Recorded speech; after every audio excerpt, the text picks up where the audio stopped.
Parfois, quand on réfléchit à ce que pourrait être la France avec un peu plus d'ordre, un peu plus de discipline, un peu plus de police, un peu plus de justice, eh bien, on se prend à rêver. Et le rêve, il va pas très, très, très loin. Il suffit de regarder ce qui se passe chez nos voisins. Vous allez voir la différence entre la France et la Suisse. Vous allez voir à quel point on est hors jeu, on est KO.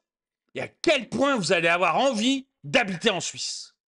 Bonjour et bienvenue dans cette nouvelle vidéo de DME en direct. Comme toujours, si vous n'êtes pas abonné, je vous suggère de le faire et de cliquer sur la cloche pour être prévenu lorsque je sors une nouvelle vidéo. Et vous pouvez contribuer à la chaîne si ça vous fait plaisir, si vous voulez être un peu partie prenante de la chaîne, en allant sur la boutique de la chaîne. Donc pour ça, le lien est dans la description et je vous en parle en fin de vidéo. J'ai vu cette vidéo sur la Suisse et je me suis mis à rêver. Je me suis mis à rêver en me disant, mais la France pourrait ressembler à ça, quoi. Ça serait pas très, très compliqué. Ça serait pas très compliqué. Il faudrait une police et une justice qui fonctionnent. Et avec une police et une justice qui fonctionnent, on peut arriver à ce niveau de calme, ce niveau de paix, ce niveau de bien-être. Je vais vous montrer la vidéo. Ça va pas prendre très longtemps. C'est pas une longue vidéo, mais nom d'un chien. Nom d'un chien. Mais rendez-nous la France! En Suisse, le drive est vraiment sympa. Cette vidéo est absolument vraie. Partout, vous trouvez ces petites installations en self-service. Il faut une société apaisée, à haut niveau de confiance pour vivre ainsi, ce qui n'est pas le cas en France. C'était le cas. Ça n'est plus le cas, mais c'était le cas. On peut, à mon avis, arriver à ce genre de choses. Je vous montre la vidéo, vous allez halluciner. Vous allez vraiment, mais vraiment halluciner. Bon, les amis, je vais vous montrer un truc qui ne peut arriver qu'en Suisse, en fait. Voilà, là on est en train de filmer notre Bentley, et je me suis arrêté parce que j'ai vu ça au bord de la route, il y a marqué Self, il y a une petite cahute. Et alors là, en fait c'est un magasin, enfin un petit magasin où il y a des produits alpins, des produits locaux à vendre, du miel, de la charcuterie, des confitures, et puis ici du fromage. Et en fait, il n'y a personne pour garder le magasin, il y a les prix, et vous mettez en fait ce que vous achetez, vous mettez l'argent dans cette petite caisse. Voilà.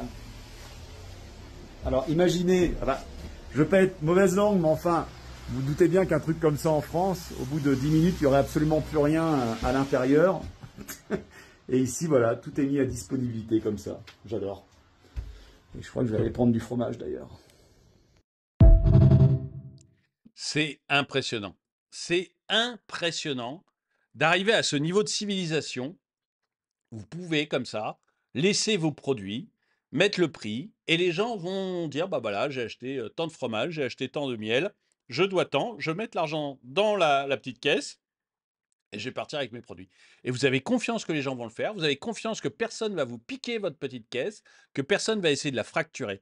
C'est vrai que vous faites ça en France, vous faites ça en France, vos produits sont volés 1 heure après, vous n'avez plus le frigidaire, vous n'avez plus rien, et votre petite caisse, il y a quelqu'un qui l'a piquée.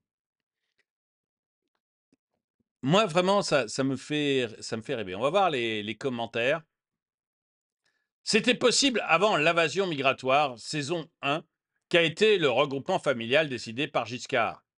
Toute société multiculturelle finit par s'effondrer, et nous sommes au bord de cet effondrement et de la guerre ethnico-religieuse qui va suivre, exactement comme au Liban.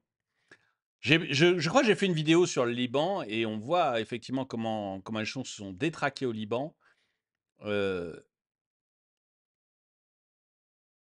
C'est quand même très proche de ce qui arrive en France. C'est très très proche de ce qui arrive en France. En France, les produits seraient volés dans l'heure. Ensuite, ça serait le tour du frigo, oui, je crois, oui. Du frigo, des étagères, de la table, et au final, le chalet serait démonté de nuit. Le chalet, je sais pas, mais le reste, à mon avis, oui, se barrerait assez vite. J'ai découvert ces self-shops au cours d'un séjour chez des amis en Suisse. Même la caisse était presque laissée à l'air libre. J'avais totalement halluciné en tant que Française. Et oui, mais en fait, ils ont confiance. Ils savent que voilà, qu'il n'y a pas de criminalité en Suisse. Nous, on a un problème énorme de criminalité. Et comme derrière, il n'y a aucune justice, eh bien, les gens savent qu'ils peuvent être des criminels. Si les Suisses demain savent qu'ils peuvent être des criminels, qu'il ne se passera rien, vous aurez la création. Si en plus vous y amenez des gens d'autres cultures que de la culture suisse, eh ben, vous allez arriver progressivement à une criminalité très forte en Suisse. Voilà, des gens d'une autre culture plus le non, aucune peine ou très peu de peine judiciaire, terminé. Vous aurez exactement le même problème qu'en France. C'était la France des années 60-70, peut-être. À cette époque-là, les gens pouvaient laisser leur voiture et leurs portes ouvertes. Mais vous savez qu'il n'y a pas quand. Ce qui est terrible, hein, c'est que là, on présente la Suisse, mais des voitures, vous pouvez laisser votre voiture et votre porte ouverte. Il y a beaucoup d'endroits où ça se fait, beaucoup de pays où vous pouvez faire ça, hein. La France a un véritable problème de criminalité qu'on ne retrouve pas partout. On essaye de nous faire croire que c'est partout pareil. On essaye de nous faire croire pour des raisons évidemment électoralistes, mais c'est pas vrai. C'est pas partout pareil. Il n'y a pas qu'en voilà. Il n'y a pas qu'en Suisse. Va en Asie, mais même des pays d'Europe, hein. Donc il n'y a pas qu'en Suisse. Va en Asie, tu laisses tes affaires, tes courses sur la moto, personne ne les volera. Petite anecdote, vous allez au Japon ou en Corée du Sud, vous allez au restaurant. Ce qui se fait généralement, c'est que vous déposez votre ordinateur ou votre téléphone sur la table du restaurant et vous allez commander au bar. Enfin, pas les restaurants, les bars. Vous voyez. Vous posez votre ordinateur ou votre sac à main ou votre téléphone, peu importe, sur la table pour réserver la table. Et puis, vous allez commander au bar. Mais personne ne va voler votre ordinateur, votre téléphone ou votre sac à main. Ça n'arrive pas. Donc ça, c'est au Japon, mais Malte, que je connais bien, Malte, c'est la même chose, hein. Vous déposez votre sac à main, votre téléphone, n'importe quoi sur la table, vous allez commander, vous revenez, et les affaires seront toujours là, il n'y aura pas de problème. On a un véritable problème en France.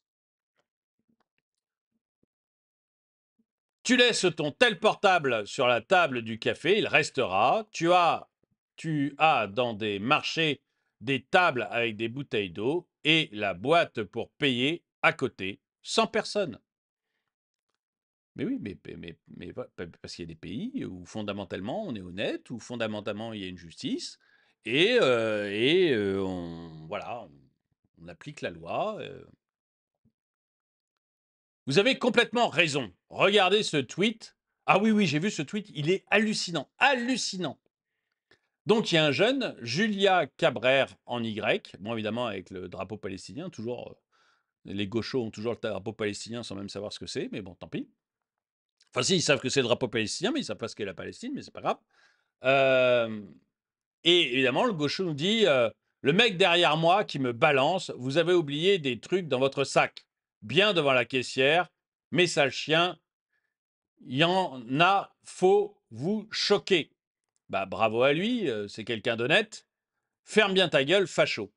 Parce que pour ce gaucho là, qui essayait de voler, hein, on est clair. Enfin, je pense que son intention semble assez nette.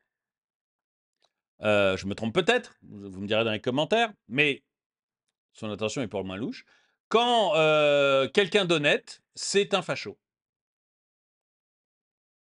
On est arrivé à un point où pour toute une partie de gens malhonnêtes, être honnête, c'est être facho. Comment vous voulez pouvoir avoir une société apaisée où le crime, le vol, c'est l'étalon de la bien-pensance? Si vous êtes bien-pensant, vous êtes voleur, vous trouvez que c'est normal de voler. Bah, moi, je suis un peu surpris et sidéré. Mais bon. Et alors, oui, alors, ce que met le nombre de likes de soutien à la malhonnêteté. Vous pouvez voir 3900.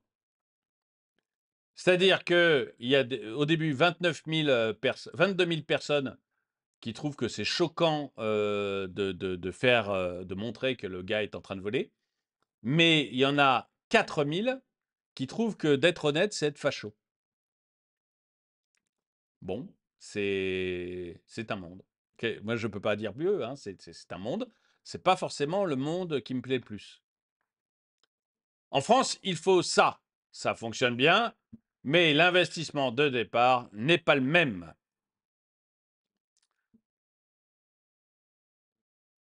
Oui, c'est comme ça en Suisse, mais pas que. Désolé de casser l'ambiance.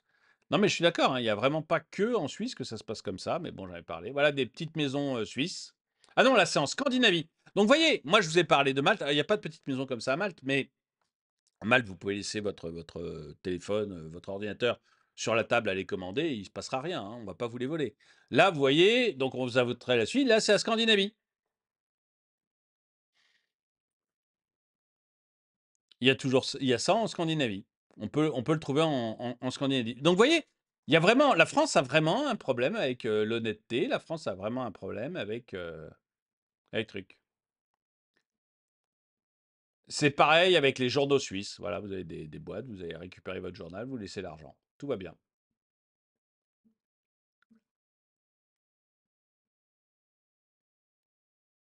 Ah, il y a dans le Trièves, visiblement, on peut faire ça avec les œufs. Ah bah c'est bien. Dans des petits villages du Trièves, on peut le faire ça avec les œufs, donc c'est bien. Je le souligne. Ok. Donc voilà, je voulais vous montrer cette histoire suisse du fait que de cette petite cabane, parce que moi, ça m'a fait rêver. Vous voyez. Quand j'ai vu ça, euh, ça m'a fait rêver. Voilà, je me suis dit, moi, j'aimerais bien être dans un pays apaisé, dans un pays où il peut y avoir ça, dans un pays où tu es tout le temps en sécurité, en fait. Et je ne sais pas si c'est encore possible en France. Dites-moi ce que vous en pensez dans les commentaires. Est-ce que on pourra revenir un jour à ça en France? Est-ce que vous pensez qu'un jour ça a été possible en France? Dites-moi ce que vous en pensez et est-ce que du coup ça vous donnerait vachement envie de le voir ça? Dites-moi ce que vous en pensez dans les commentaires. En attendant, eh ben, vous pouvez aller sur la boutique si vous voulez contribuer à la chaîne, si ça vous fait plaisir, hein. Vous avez là-dessus des mugs comme celui qui est au-dessus de moi, le mug du capitalisme. Vous avez des mugs comme celui-ci. Vous avez des polos comme celui que j'ai, là, c'est le socialisme tue. En bleu, il est dans différentes couleurs. Vous avez des sweats, vous avez des pulls, vous avez des magnets, vous avez des stickers, vous avez vraiment 90 produits différents. Donc vous trouvez fatalement le produit qu'il vous faut, au prix qu'il vous faut. Les produits sont de super qualité, j'ai plein de retours positifs, donc n'hésitez pas. En tout cas, merci d'avoir regardé cette vidéo. Mettez-lui un pouce vers le haut, commentez-la, partagez-la. Merci à tous ceux qui soutiennent la chaîne. Et moi, je vous dis à très bientôt.